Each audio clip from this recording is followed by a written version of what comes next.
Going to the Hilton was like one of the thousands of events that I'd covered during the campaign. Going in, meet and greet, little speech, shake some hands, and actually thought it was going to be a rather boring event. After the president had made his remarks before the AFL-CIO group, I preceded him again outside to his arrival area. Shortly after that, as you very well know, shots rang out. Sound like firecrackers, to be honest with you. I immediately identified, as many of my colleagues did, that these were gunshots. This was not a backfire from a motor vehicle or firecrackers going off.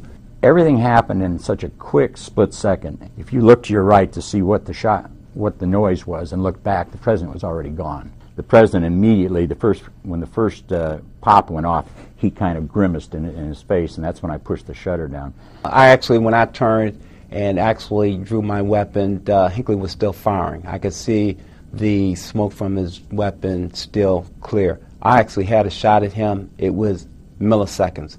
What I thought was an agent come across my line of fire.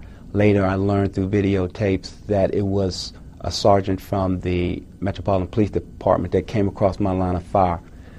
I did not know that the president was down. I did not know the president was injured. I was more consumed with the assailant, making sure that he was controlled, that he was no longer firing, that he needed to be taken into custody. And then more importantly, I was more concerned to make sure that this wasn't a diversion, that there weren't other assailants in the crowd, that there was anything else of a threatening nature that we needed to be concerned about.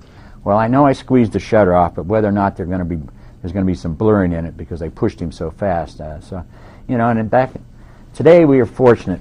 We make a picture, we can immediately look at the back and sort through it to see if we got it or not. In those days, you had to wait. You did the best you could with the abilities that you've got, and then you waited to see till that first image comes up in the negative in the processing, whether or not you had anything. And I had the camera on him, and I saw everything through the viewfinder.